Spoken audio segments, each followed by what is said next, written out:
કોર્ટે લેખિત આદેશમાં ફક્ત વધારાનો AGR માફ કરવાની ઉલ્લેખ જે છે તે અહીંયાથી કર્યો છે અને કોર્ટનો આદેશ ફક્ત વોડાફોન આઈડિયા પર જ લાગુ છે.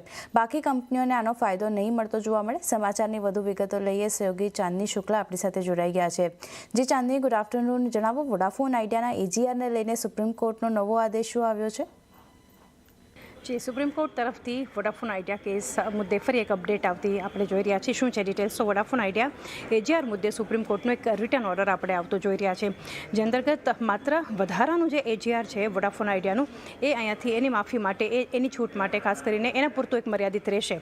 વોડાફોન આઈડિયાનું જે વધારાનું 9,400 કરોડનું જે છે અહીંયાથી ખાસ કરીને AGR એ માફ કરવામાં આવશે. સાથે અહીંયાથી ઉલ્લેખનીય છે કે કંપનીએ પહેલાં જે એક અરજી અહીંયાથી રજૂ કરી હતી એ વધારાના AGRની માફી માટે કરી હતી, પરંતુ ત્યારબાદ કંપનીએ પોતાની અરજી જે છે એમાં બદલાવ કર્યો હતો. બદલાવ કરી અને વોડાફોન આઈડિયાએ AGRનું વ્યાજ, એની પેનલ્ટીની માફી આપે એટલે કે એમાં છૂટ મળે એની અહીંયાથી માંગ કરી હતી. પરંતુ સરકાર અહીંયાથી સુપ્રીમ કોર્ટના આદેશ પર કાયદાકીય એક સલાહ પણ લેશે, એના ઉપર એક વિચારણા પણ કરશે ખાસ કરીને. અને એ પણ અહીંયાથી મહત્ત્વનું રહેશે કે આ સુપ્રીમ કોર્ટનો જે નિર્ણય છે માત્ર વોડાફોન આઈડિયા માટે રાહત પૂરતું એક મર્યાદિત રહેશે. એ એક ખાસ ધ્યાનમાં રાખવાનું રહેશે. ભારતી એરટેલને કોઈ પણ જે નિર્ણય આવે છે એની અસર નહીં થાય કે એને કોઈ પણ ફાયદો નહીં થાય, એ પણ અહીંયાથી ઉલ્લેખનીય છે. સુપ્રીમ કોર્ટ AGR ઓર્ડર જે આપ્યો છે સુપ્રીમ કોર્ટે, એમાં ક્લેરિફિકેશન પણ એમને બહાર પાડ્યું છે, જે અંતર્ગત ઓર્ડર જે છે એપ્લિકેબલ રહેશે માત્ર વોડાફોન આઈડિયા માટે. એટલે ખાસ કરીને એ ધ્યાનમાં રાખવાનું કે ભારતીય એરટેલ પર એની કોઈ અસર જોવા નહીં મળે. પરંતુ એ મહત્વનું છે કે માત્ર વધારાના AGR માફી મુદ્દે જ્યાંથી સુપ્રીમ કોર્ટે રિટર્ન ઓર્ડરમાં ઉલ્લેખ કર્યો છે, આ સિવાયની કોઈ છૂટ નથી, એ પણ એક ધ્યાનમાં રાખવું. તો ક્લિયરલી એક અસર અને એક અપડેટ જે છે ખાસ કરીને વોડાફોન આઈડિયા પર આવતી જોઈ રહ્યા છે.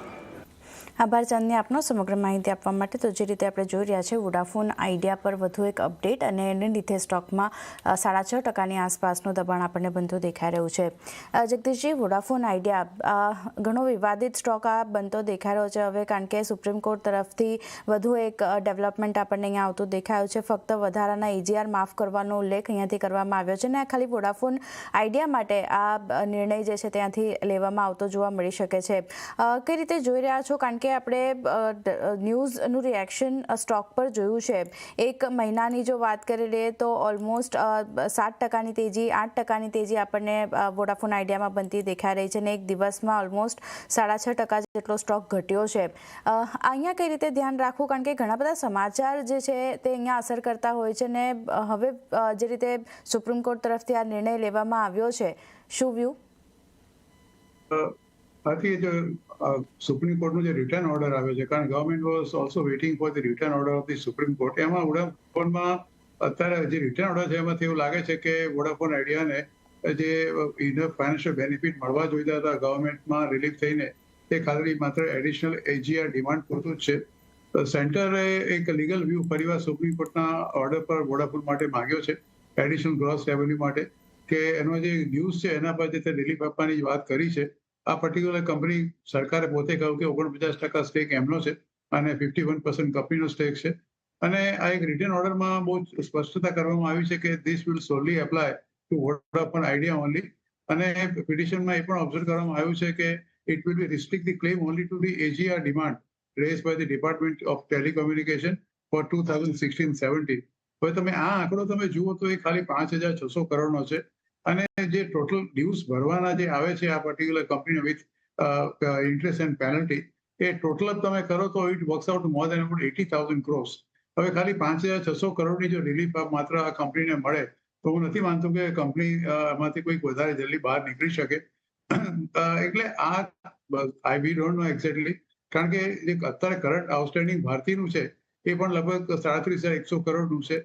અને એ AGR ડ્યુઝ સાથે ભારતીયને પણ ન મળે તો મને એવું લાગે છે કે કદાચ somebody will also challenge the constitutional validity of this particular order also. કારણ કે જો એક કંપનીને તમે એના રીકેલ્ક્યુલેશનની પરમિશન આપતા હો અને એ જ પરમિશન જો કોઈ બીજી ટેલિકોમ કંપનીએ માંગી હોય તો એને તમે ન્યાયની દ્રષ્ટિએ એને રિજેક્ટ ન કરી શકો.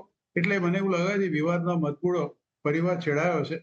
તો લેટ અસ સી કે જો 5,600 કરોડ પૂરતોમાં કદાચ તમને કંઈ રિવર્સ કેલ્ક્યુલેશન કરો અને માનો કે 1,000-2,000 કરોડ તમને કદાચ ઓછા પણ મળે તો એના પર જો ઇન્ટરેસ્ટ અને પેનલ્ટી યથાવત જ રાખવાના હોય તો હું નથી માનતો કે કંઈ વોડાફોન આઈડિયાને બહુ મોટો ફાયદો આમાંથી થઈ શકે.